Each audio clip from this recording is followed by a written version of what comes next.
Hai, Assalamualaikum adik-adik kelas 4. Pada video kali ini kita akan belajar tema 1, subtema 2, pembelajaran 2. Sebelumnya kita sudah banyak belajar tentang indahnya keberagaman budaya Indonesia. Bagaimana cara menjalin kebersamaan dalam keberagaman tersebut? Mari kita gali lebih jauh. Tong sampah gotong royong. Ada yang berbeda setelah senam pagi pada hari Minggu ini. Warga berkumpul dengan berbagai peralatan dan perlengkapan di lapangan kampung. Beberapa drum kosong, bilah-bilah bambu, karung plastik bekas dan ember bekas tersusun di pojok kiri lapangan. Di pojok lain terlihat tumpukan kaleng cat, kuas, wadah cat dan beberapa peralatan lain. Apa yang akan dikerjakan oleh warga hari ini? Pagi hari Pak Made dan keluarganya harus melakukan ibadah pagi terlebih dahulu di pura. Sementara itu, warga bekerja sejak pagi bergotong royong menyiapkan tempat sampah baru. Udin, Siti, dan Edo membantu Pak Ismail dan beberapa warga lain menganyam bilah-bilah bambu menjadi keranjang sampah. Keranjang ini akan menjadi tempat sampah kebun, seperti daun-daun kering, batang, dan buah yang berjatuhan di bawah pohon. Rani memilih untuk membantu warga yang memoleskan cat dasar putih pada ember dan drum bekas. Ada juga warga yang menambah lubang-lubang di karung-karung plastik bekas, agar nantinya bisa dipakai kembali menjadi tempat sampah kering. Kira-kira pukul 10 Pak Made, Dayu, dan keluarganya sudah kembali dari kegiatan ibadah. Tong-tong sampah baru siap dihias. Pak Made, Ibu Made, dan Dayu berkeliling membuat pola hiasan di tempat-tempat sampah baru. Rani turut membantu Dayu. Setelahnya warga bergotong royong mengecat dan memperindah hiasan tempat sampah. Sebelum matahari meninggi, sudah ada 12 tempat sampah baru yang dihasilkan warga secara bergotong royong. Drum bekas, ember bekas, karung plastik, keranjang anyam sudah berubah menjadi tempat sampah yang cantik. Nah, berdasarkan teks yang kamu baca, isilah grafik berikut. Keberagaman, ada agama, budaya, dan suku bangsa.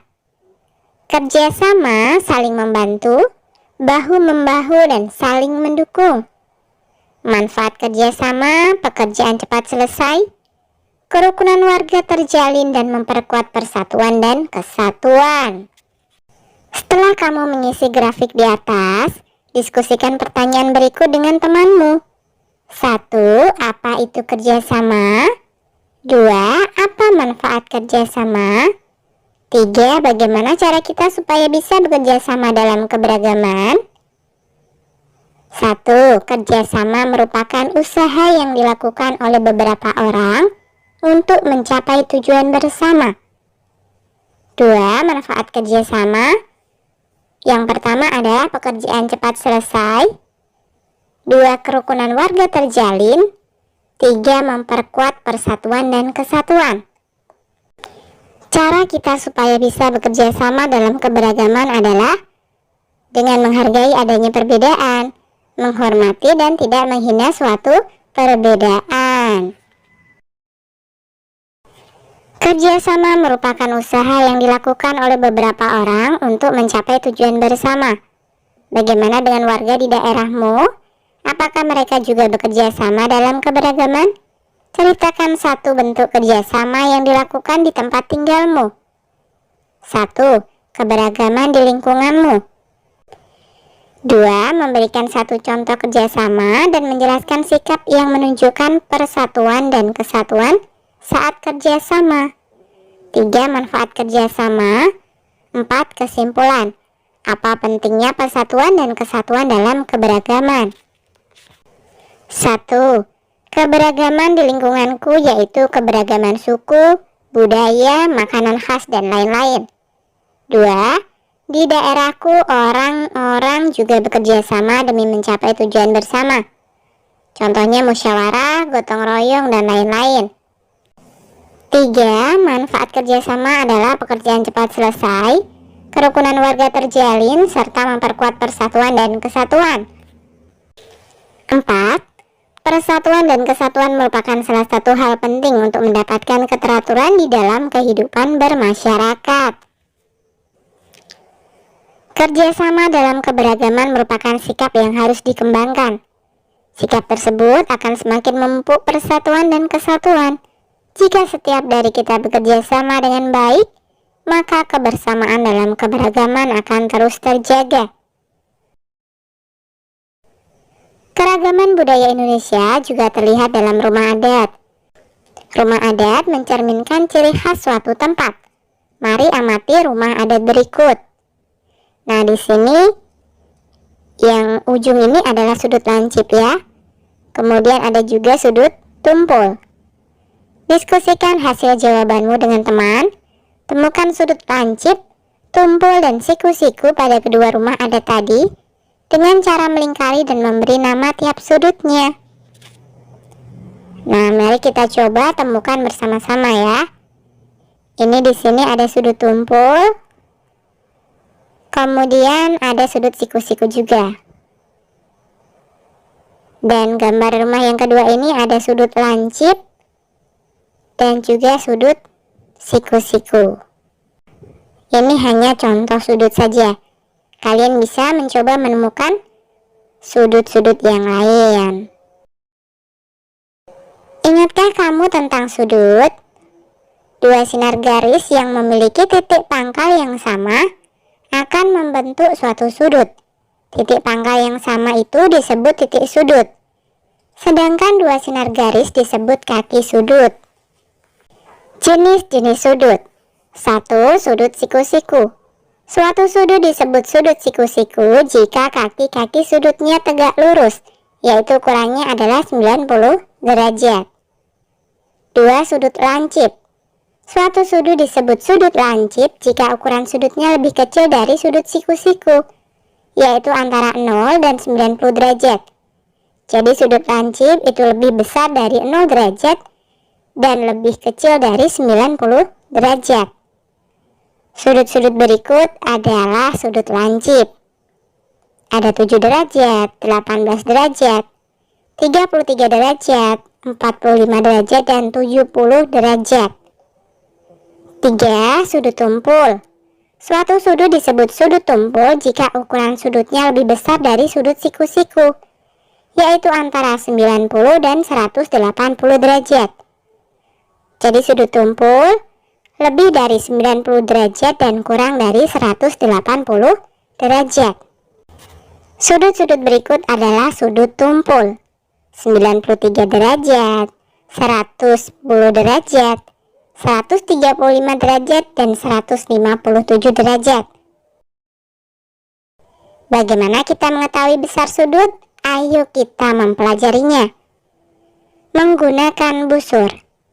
Alat yang digunakan untuk mengukur sudut secara baku adalah busur. Sudut dilambangkan dengan lambang seperti ini ya. Satuan sudut adalah derajat. Untuk mengukur sudut secara lebih akurat, mulai sekarang kamu dapat menggunakan busur derajat seperti gambar berikut. Nah, sudut AOB besarnya adalah 45 derajat. Kemudian sudut BOC besarnya juga 45 derajat.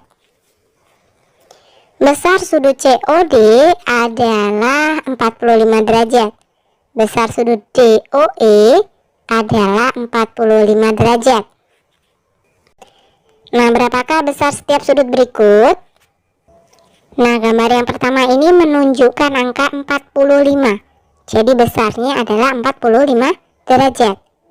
Kemudian gambar yang kedua, ini garis yang satu menunjukkan angka 0, garis yang kedua menunjukkan angka 90. Berarti besarnya adalah 90 derajat. Nah, gambar yang ketiga ini tidak ada sudutnya ya, jadi tidak bisa kita kerjakan. Kemudian gambar yang terakhir, ini adalah garis lurus ya. Ada yang mengarah ke angka 0 dan ada yang mengarah ke angka 180. Jadi kita ambil 180 derajat. Untuk mengukur sudut ABC, tempatkan busur di atas gambar sudut sehingga titik pusat busur terletak di titik sudut B. Dan alas busur berimpit dengan sisi BA. Perhatikan gambar berikut. Kita menggunakan skala bagian dalam untuk menentukan ukuran sudut ABC. Kita lihat bahwa sudut tersebut berukuran 60 derajat. Kita tuliskan besar sudut ini sebagai berikut. Sudut ABC sama dengan 60 derajat. Lihatlah benda-benda di sekitarmu. Temukan 5 benda yang mempunyai sudut. Ukurlah besar sudutnya dengan menggunakan busur. Perkirakan dahulu sebelum kamu mengukurnya. Benda yang pertama adalah ujung buku.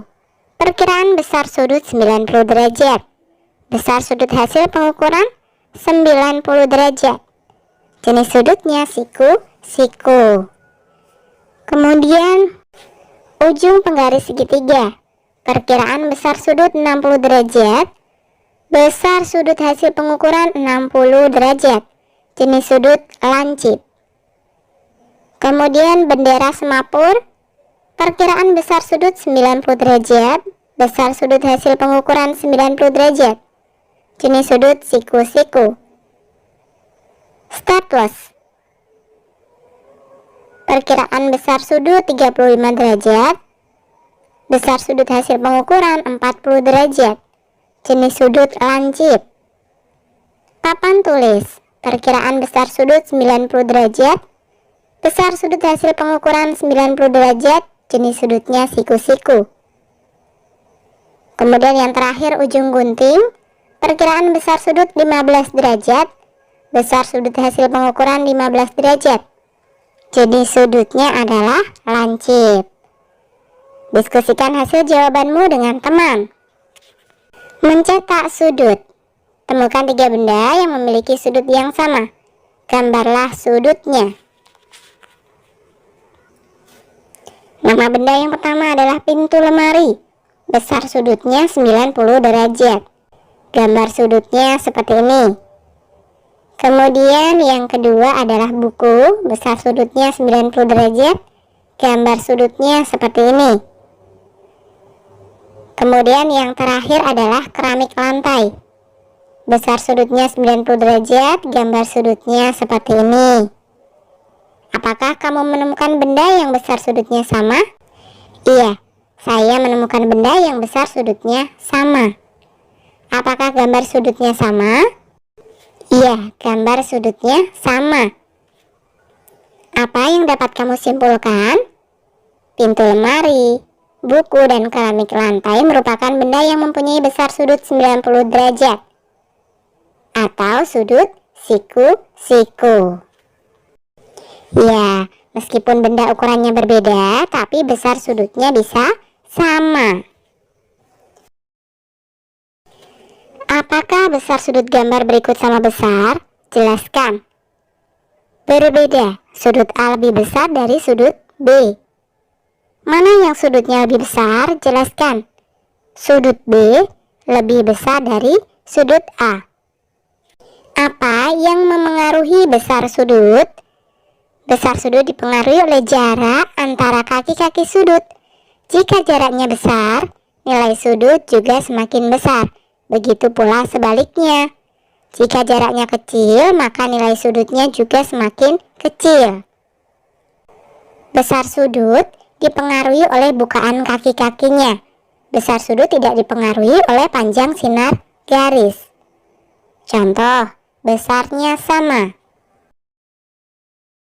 Selain rumah adat, kita dapat menemukan sudut di sekitar kita. Bangunan di sekitar kita termasuk tempat ibadah juga terdapat sudut. Sudut-sudut yang ada menjadikan ciri khas tersendiri. Keberagamannya semakin menjadikannya unik. Kamu sudah berlatih gerakan dasar tarian bungong jempa. Sekarang kamu akan berlatih menarikan dengan menggunakan formasi. Kamu akan dibagi dalam kelompok. Satu kelompok 8 siswa. Lakukan gerakan dengan hitungan dan iringan musik. Formasi gerakan A. Formasi gerakan B. formasi gerakan C, dan formasi gerakan D. Bagaimana, bisa ya? Oke, sampai di sini dulu video kali ini ya. Sampai jumpa di video berikutnya.